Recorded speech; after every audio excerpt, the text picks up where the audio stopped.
The greatest injustice is done to my people is done by the way of infection. Killing us slowly, erasing our history, done by the way of deception. God, do you know? God, do you know what you... Sister Cheryl, first of all, thank you for your time, sister. I know time is our most precious resource, and you're doing a lot. So we don't take this for granted that you are spending some time with us.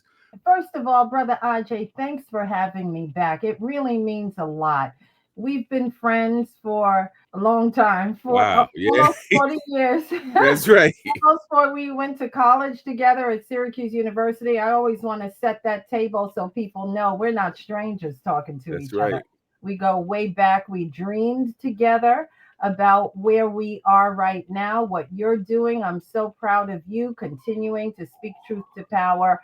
And I'd like to think I'm doing the same. So when you and I went to Syracuse University together, as you know, I had no idea that I was the great-great-great-granddaughter of an enslaved man from Tennessee who fought for his freedom during the Civil War. We used to talk about Malcolm. We used to talk about Martin and Marcus Garvey and Harriet Tubman. But I couldn't talk about Sandy Wills because I had no idea. So when I found out about Sandy Wills 15 years ago, I was moved to action because I said, hold up. A Civil War veteran is in the family. That's a newsflash. B, where is he buried? And that's when the trail ran cold. I was able to find and literally unearth his enlistment record, his honorable discharge, his marriage license to a phenomenal former enslaved woman named Emma. I got a real snapshot of his life from when he was born in 1840 until he died in 1889. But then the looming question became, where is my great-great-great-grandfather buried? And why didn't the U.S. military honor this American hero? And that stayed with me. As the daughter of a Vietnam-era veteran, Clarence Wills, who was a paratrooper, I sat at his funeral, my dad, in 1980. I was 13 years old. And I saw, Brother Ajay, how this country saluted his service. I saw an officer get down on one knee and give my mother the folded flag that draped his casket. And all I could think was, why didn't this happen for Sandy Wills? So years went by, and I had the extraordinary opportunity, Brother Ajay, to find the plantation where he lived and died, to meet the family, the descendants that once owned my family. Now, how do you like that one? That's incredible. That is beyond incredible. And we're the same age, by the way. One gentleman is exactly my age. And I had to negotiate and explain to them, you have a black burial ground on your property. And I have a feeling my Civil War veteran grandfather is there. And here's the thing, Ajay. I didn't have any proof, and neither did they. It was just deductive reasoning. Where else could he be? I did my due diligence. I checked all the other cemeteries. Of course, I checked all the military cemeteries. He certainly wasn't there. I checked all the local cemeteries. He was not there. The only place he could be was on their private property, an unmarked grave filled with leaves and trees. And I took a leap of faith in the name of our ancestors, who I felt were calling and saying, we want this done. We don't like being buried under leaves and dirt and trees where our family cannot find us. I could feel their anger. You understand? And for anyone that thinks that's ridiculous, their DNA is still pumping through my veins right now. They can communicate with me just in a different way, just like your ancestors communicate with you. The DNA is alive, and scientists know that. So I could feel through my veins the communication. Cheryl, get this done. Get this done. And I moved forward in blind faith. No one could tell, Brother Ajay, what was 6 feet below on that sacred hill with no markers. The family had preserved it, for which I will always respect them. They preserved it. They could have destroyed it. You and I are native New Yorkers. We know what's happened to Black burial grounds all throughout New York City. They have dug up bones and thrown them in the garbage. Right in Harlem, in your neighborhood, downtown Manhattan, Central Park, Brooklyn, all over, dug up Black bones and threw them in the trash. So this family made a pact with my family in the 19th century. We'll never touch it. We'll never touch it. And they held true to that.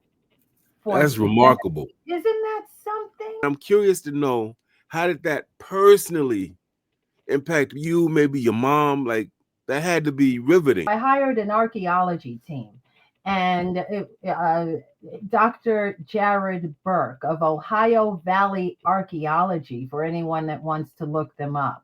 And they specialize in these high-risk cases. And this was high risk, Ajay. Like I said, no one could say who or what was below 6 feet below. Here's what we knew. And I did have some luck on my side. I had Sandy Wills's enlistment record. He stood 5'9.5" tall. That's key when searching for graves, because people are buried according to their height. So now I have a 50-year-old Black man who stood 5'9.5" tall. When you're doing archaeology work, that's holy grail right there. Some people don't even have that much information. So the fact that I had that was a bonus. So I hired this archaeology team, and they did all this surface work first. And they gave me a preliminary summary saying, you know, we found a bunch of graves using ground penetrating radar. And we think he's one of these like 3 dozen graves.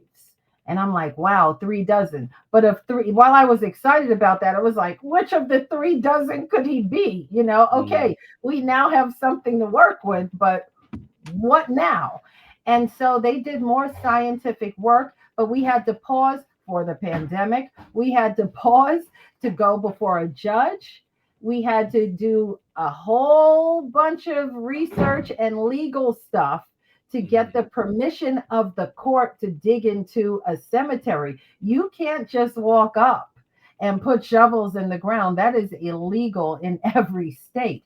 So we had to present the case and do so publicly in a court of law to say why I thought this was important. And I had to hire an attorney to get that done. I'm assuming that the family was very nice and accommodating. Is that true? How did they react? I'll be honest with you. When we first connected, and I guess I would have acted the same way, they didn't know what to think.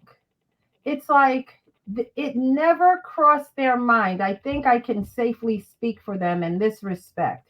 It never crossed their mind that a descendant of one of the several of the slaves from their property would one day show up and say, I want to dig them up. Wow. I don't think they ever said, boy, you think they're coming? I'm shocked they're not here yet. No, I don't think that they ever considered that. I don't understand anything from their point of view. I can only speak from my own. But I think they came around to understand Cheryl is sincere. She's not here to call us names. She's not here to call us racist or any. I didn't do any of that. I simply wanted justice for my family in death, what they didn't get in life. And that would mean they should not, especially this Civil War veteran, should not be buried in an unmarked grave. And I knew that even 135 years later, Sandy was still entitled to a military reburial. That was what I knew for sure. And I knew I was his actual great granddaughter. So now I'm working with something concrete. I'm coming with facts. I'm coming with hard data. And yeah, you're right. I think I was a shock to them. Yes, I think that's probably an understatement. Mildly put. There's a beautiful picture of you sitting. I don't know if it's a place of worship or where you are, and it's a soldier that's presenting you with what I believe are the remains of your great grandfather. You're talking about at the recommittal is the formal title ceremony, where the U.S. military officer gets down on one knee and gives me the flag that draped Sandy's casket. And he said, on behalf of the President of the United States. And the only thing I could think was that this should have been given to Emma, his widow, in 1889. But it wasn't too late. I received it on behalf of my great-great-great-grandmother, who I've written books about. And inside the casket, the archaeology team found Sandy's teeth.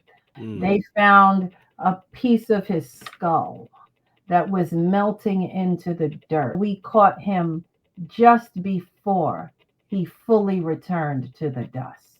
Ajay, the most profound moment, as long as I live, was when that archaeologist put his remains in my bare hands to place in a 21st century casket, and to place it there knowing to touch the remains of a man who was enslaved in the United States. God, do you know? God, do you know what you are? God, do you know what you are? Goddess, do you know? Goddess, do you know what you are? Goddess, do you know what you are? God, do you know? God,